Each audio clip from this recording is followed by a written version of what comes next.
It's a term that I heard, or who isn't strong enough to say no. But it could happen to anyone, because if a person is mentally strong, to princess them, you just break them down first. So my concerns and fears and worries are that my children or anyone's children are being princessed. And what that means is that an outside influence, is going to make them feel as though it's safe to behave in any way. They protect them from any sort of, blowback or accountability in a situation. They create a false sense of security and safety, and they'll prove it a few times, right? So they'll get the kid to do something, maybe in front of an officer, or maybe obviously or blatantly that's illegal, and they won't get in trouble for it. They'll continue to do that in the grooming process, and this is a part of brainwashing techniques, and they'll do it for an extended period of time.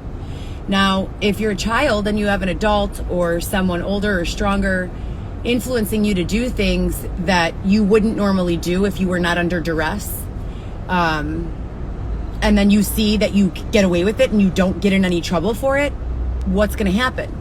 You're going to keep doing it.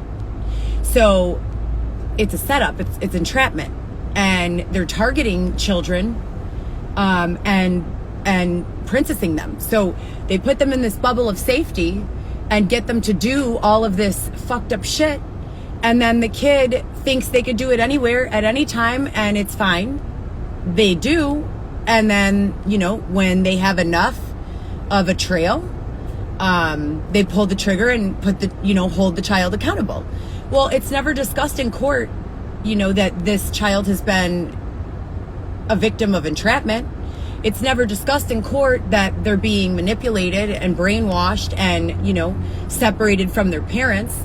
Now, the reason why I get scared about this for my children is because I've been separated from my children unlawfully, I might add. I still have custody. There was an erroneous order entered in December of 2020 that I've been trying to clear up, that I filed several petitions about, still can't get in front of a judge.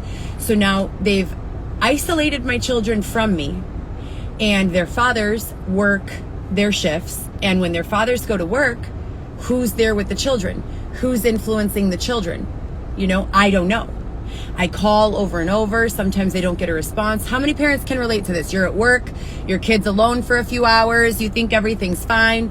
Well, we don't think that anything bad will happen. We don't think that when our kid goes to the park with their friends, there are malicious predators out there